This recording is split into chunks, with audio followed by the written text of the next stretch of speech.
Riot just dropped a set of changes that will completely shift who controls the map, and trust me, if you don't adapt, you will get left behind fast.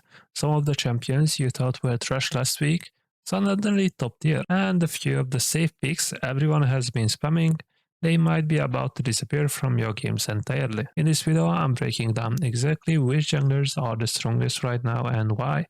I will cover the best options for climbing in low below, where consistency and simplicity matters most, and then I will reveal my high-low tier list. This isn't just about raw win rates. I will explain the patterns, the playstyle, and the hidden sleeper picks that will give you an edge no matter where you're playing. So if you're serious about climbing this patch, stick around, because by the end of this video you will know exactly which junglers to lock in to dominate your games. So let's kick things off with a low tier list designed for everyone below Diamond. It doesn't matter if you're sitting in Iron or already climbing through Emerald. These champions will give you the best chance of escaping Elo Hell, and who better to start with than Briar. Apparently, Riot decided she was too balanced, so they buffed her again. No surprise here, she is comfortably S+ tier now. Riot thrives in absolute chaos, and let's be honest, Elo is nothing but chaos. Her kit rewards massive fights, constant skirmishing, and endless aggression. Exactly what you see every single game. Now before we get deeper into picks, here's a golden rule for Elo. Utility is king. I know this might sound strange if you're used to thinking about raw damage, but trust me on this one. Your team is almost always unreliable. Don't expect your ADC to kite like Gumayusi or your Yasuo meet perfectly chained tornado into wood. That's just not happening. Instead, you want champions who create free wins by locking enemies down. The damage will follow even if your teammates are mediocre. Take Amumu for example. Yes, Riot's buffs were aimed at Amumu support, not jungle. But this mummy has been cracked ever since they gave him a second Q. His engage is so strong that even a low skill ADC can stand still and melt opponents when they are locked down for seconds. This is why Amumu has been one of the most consistent low below stompers for years. Utility that your team can actually use. But what if you want something even simpler? Enter Volibear. He's not just a beer, he is one of the most reliable low below junglers. You don't need insane mechanics or outplayment potential. What you get is sustained, fast clears, reliable ganks, and enough durability to survive terrible teammates. When your laners are feeding, you can still farm efficiently, turn fights with your ult, and carry games through sheer tankiness. Simplicity is a strength in low below, and Volibear is simplicity at its finest. Next up is Nocturne. He plays into the same philosophy. Straightforward mechanics, huge impact. Clear the jungle, hit level 6, press R, and suddenly the enemy team is panicking in the dark. In low below, where vision control barely exists, Nocturne's ultimate feels twice as strong. Combine that with his scaling into a mid-game carry monster and you have a jungler who can take over solo. Add in some recent item buffs and his strength dispatch is even more noticeable. Now let's talk about situational counters because they matter more than people think. If the enemy jungler locks in Master E or if the opposing draft is stacked with AD champs, this is your chance to grab Ramos. His kit naturally shuts down out-attackers and in some games he can carry almost by himself. Low players rarely adjust their drafts, so punishing them with Ramos is a free win condition. And if you want a jungler who is always useful by being easy to execute, Nunu is right there. Roll a snowball, gank a lane, and suddenly your team has momentum. He brings gank pressure, objective control, and sustain without needing flawless mechanics. Alright, so we covered the god tier and high priority picks, but what about the rest? This is where we get into B tier.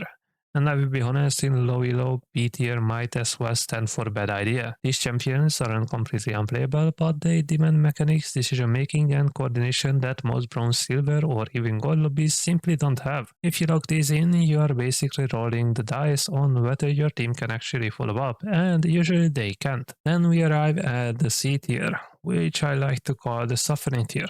These are the champions with poor win rates, steep learning curves, or mechanics so demanding that you're more likely to int than carry. Can you make them work? Sure, if you enjoy pain. If you want to test your limits and don't care about climbing, pick something like Rengar. But if your goal is to win consistently, stay far away from C tier in low elo. Before we move on to the high elo tier list, let me stress one thing. Take champions that fit the environment you are in, not the one you wish you were in.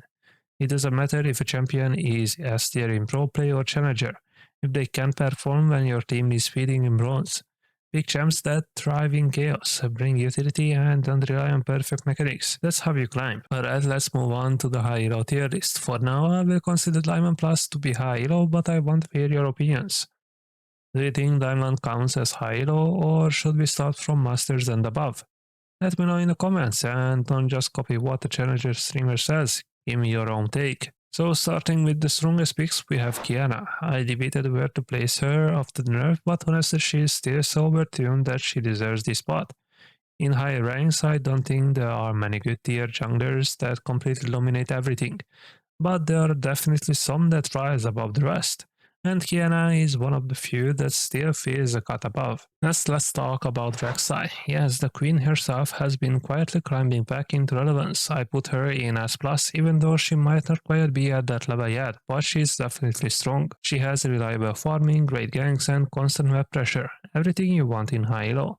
Viego is similar in that regard. He takes more time to scale and his early ganks aren't as reliable, but once he hits his items, he is solo carry machine. A single reset can flip an entire fight, which is why I personally hate playing against him. Even if he is behind, one good ulti into possession can instantly swing a game, and sometimes it feels like you are a bigger threat to your own team than to his team whenever you are ahead. Of course, I can't forget about Lee Sin, the blind monk. He's been stronger in past patches, but in the right hands he's still a top tier jungler pick. If your mechanics are sharp and you understand macro, they can completely take over. And since you are at least in Diamond, if you're watching this section, I will assume you are not completely clueless. Don't get me wrong, there are still plenty to improve, but at this level you should be capable of piloting Lee effectively. Now, I promised I would cover tanks, and Riot gave us some interesting buffs this patch. Bami Cinder and Sunfire Aegis both got adjusted, with a 50% increase to monster damage. That's huge for jungler's kill speed. Have tanks suddenly broken into the meta? Not really, but a few definitely benefited. Dr. Mundo was already decent, so he got a little better. Poppy, when picked into the right comp, is still fantastic. She is disruptive, tanky, and her ult can completely shift fights. But the biggest winner is without a doubt Zac. Riot slipped in a buff where his ult now grants ghosting, meaning he can literally jump right through enemies and land on top of priority targets. Combine that with the jungle item buff, and Zac feels like one of, if not the best tank jungler in the game right now. If you're a tank enjoyer, here is my advice. Forget Amumu at these ranks and abuse Zac instead. Amumu is okay, but Zac outshines him in almost every way when he is available. One champion that stands out to me, and not in a good way, is Graves. Maybe I'm biased, but I don't think he deserves to be anywhere near A tier. He feels weak right now and lacks the punch he used to have. On the flip side, Silas isn't the broken menace he was before, but he's still solid and worth considering when your team needs AP. Other notable A tier picks for me include Balbat, Alice, Lydia, and Kha'Zix. All of them are strong, some are even underrated, and they can absolutely carry games in the right hands. Finally, let's address the B and C tiers. Honestly, I could have thrown memes picks like Wayne Jungle, Seth Jungle, or even Nyla Jungle into C tier, but let's be real, just don't play them. They aren't worth your time in high elo. The same goes for Warwick. I know some of you love him, but he is much stronger in top lane than jungle right now. In Diamond Plus, people will punish your weaknesses instantly if you lock him in the jungle. So I would recommend avoiding him completely. And that wraps it up. I told you I wanted to keep these videos around 7 to 10 minutes, no long 30 minutes rambles. Just clean structured tier list for both low and high elo as you requested. If you made it to the end, don't forget to like, subscribe, and drop a comment with your thoughts. Which junglers do you think should be higher or lower on the list? Thanks for watching, and I will see you all in the next video. Peace.